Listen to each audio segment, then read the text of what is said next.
Often it's the child's voice, I think, that can speak to us the most, the best, most heartfelt sermon, reminding us, maybe without us knowing it, of the freshness of being. We're so often caught up in other things, that sense of lack, sense of judgment.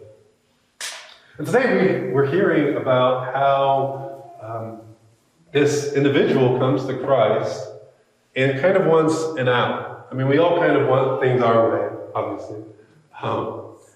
And he's looking, it sounds like, for an excuse for how he's behaved maybe towards certain people. They weren't quite my neighbor.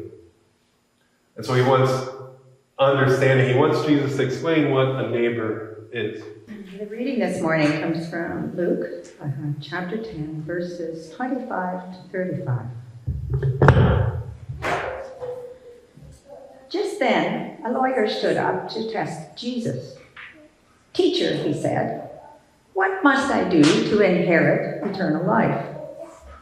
And he said to him, "What is written in the law? What do you read there?" And he answered, "That you shall love the Lord your God with all your heart, with all your soul, and with all your strength, and with all your mind, and your neighbor as yourself." And he said to him, "You have given the right answer. Do this, and you will live."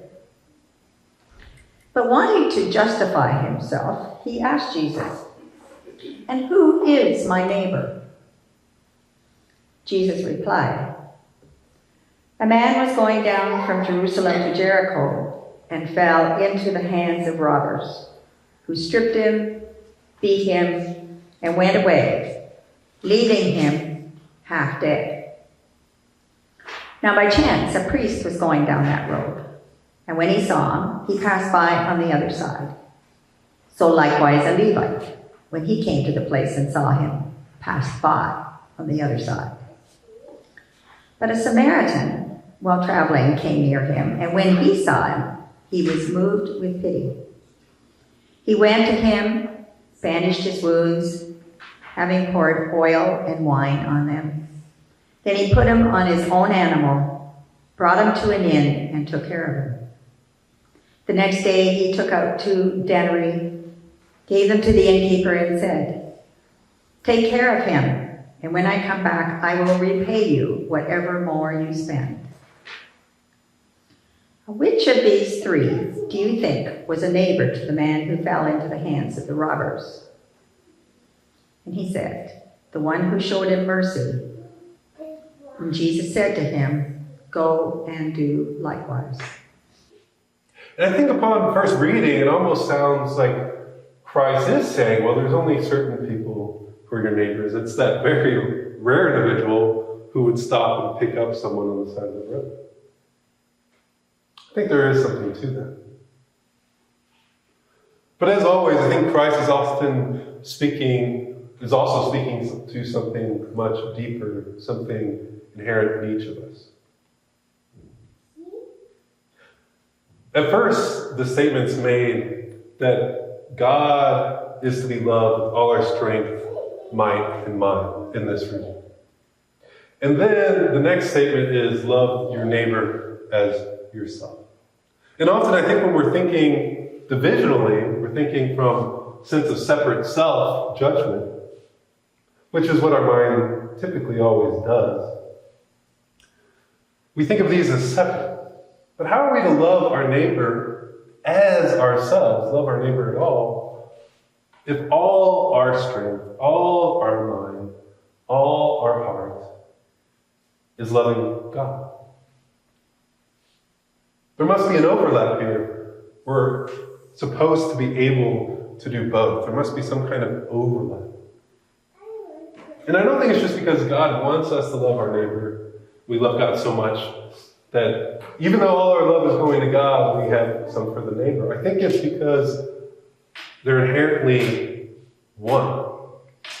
Christ often in his message didn't speak a message of exclusion. He spoke a message of inclusion, saying that yes, the Samaritan, the outcast, the heretic, to many of the Jews he was speaking to, is my example for a good neighbor. That person that you think is getting it wrong may be the neighbor, has the neighbor within them, actually. Indeed, I think this propensity for goodness is inherent to our spirit. We hear this from Christ all the time, that the naturalness of life, the return to God, will allow us to serve God in ways that we never could have imagined. Miracles may occur. Miraculous ways. And yet often I think we approach Scripture from the sense of separation, not knowing that it is our inherent light that is speaking to us through the Spirit. Whatever we believe, whatever our ideas about God, our light, we're told, is divine, part of divinity, not divided from the life that gives forth the life. How could it be? How could we survive if we were divided? But in today's world, we're so caught up in the machinations of mind and its ramifications around us that it's hard to really sit in this sense of unity and being. It's something we have to learn or return to.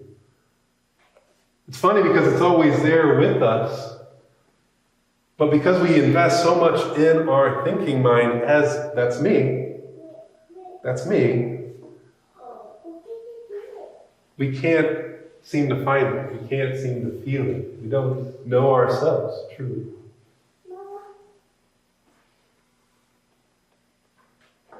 And so in this reading, he's highlighting the part of us that we should truly come to love, to know, to focus on. And it's this neighbor. It may seem a little foreign to us, like the Samaritan did to them. It may seem a little strange to them, maybe even a heretic doing things outside of the lines. Not necessarily in the in-group or their religion, even. And yet that is his example for God moving in the world. During the Lent season, we haven't been very dour about it, but many churches get pretty dour about Lent, talking about these things, the temptations of Christ, 40 days in the wilderness.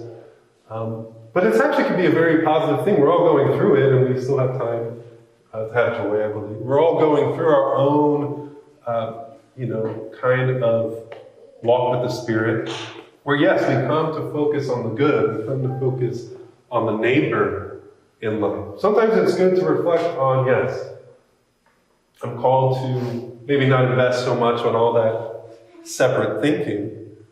But the flip side of that is uncovering the life of life, the light of life, the unity of life, this shared thing we call being and awareness, consciousness.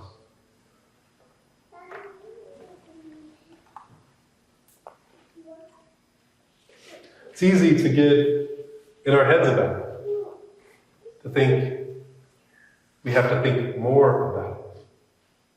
But in fact, it's finding that silence, that sanctuary,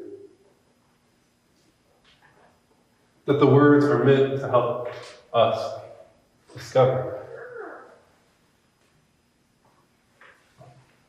Christ pointed back to the Father, to the parent, in all that he did. He said, my will is God's will, and you should find that your will is God's will. That you should find unity with God. And indeed, this implies change. He did preach a message of repentance, it said. Repentance meaning turn around. Turn around back towards your source. Because as long as we are still investing in non-sourcedness, we have no hope of finding it. We'll continue to invest in our triggers, in our anxieties, in our division, in our sense of desire and yearning wanting to control. We need this, and this must happen for this to be successful, for this to be X, Y, and Z. That's our mind. It's not the Spirit. The Spirit is whole. It's perfect. It's here, working exactly as the Spirit does. Spirit doesn't need further fulfillment, and it's present to each of us.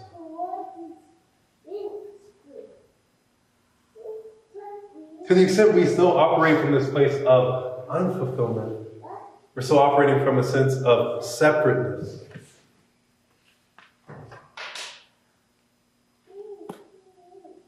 And this isn't true just with Christ. We hear this from other sages throughout time. We hear it from the Buddha. From one of my favorites, sometimes called the second Buddha. He established Buddhism in Tibet. His name was Padmasambhava. Said things like this. There are modern sages who say these things. And often, those of us who call ourselves Christian, our church is grounded in Christianity and Swedenborgian thought, most specifically. We sometimes take that to mean that others are off pace, wrong. But I mean, to be Christian means to be like Christ.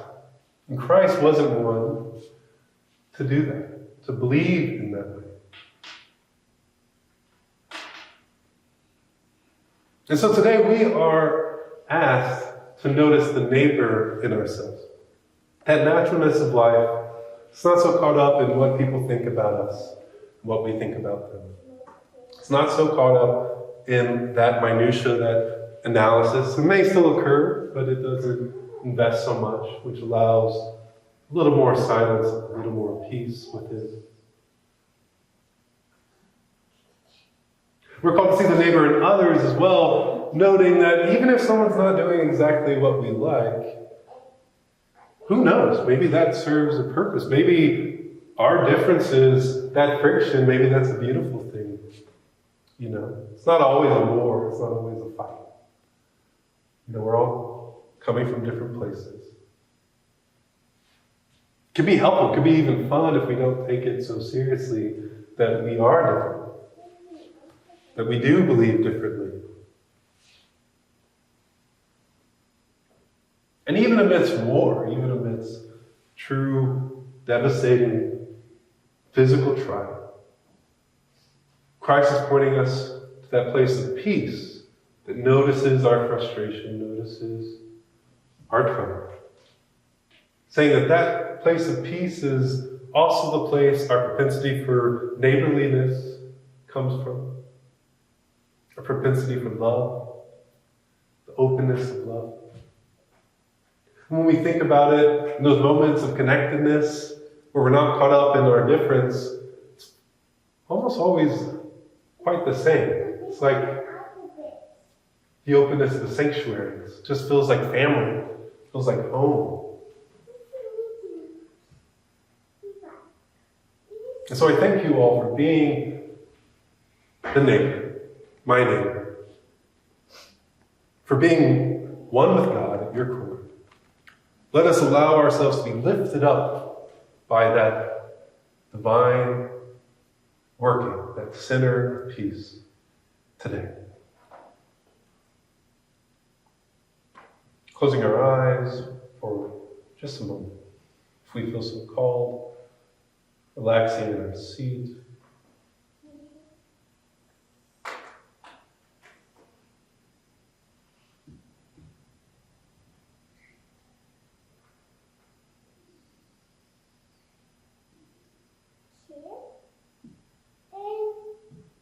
Noticing the wholeness and the humility of spirit. Doesn't need to stand up.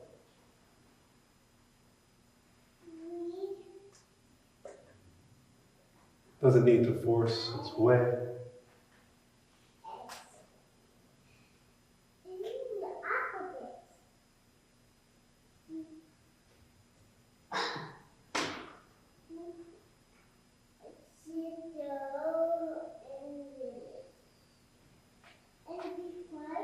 no matter how right our minds think they are.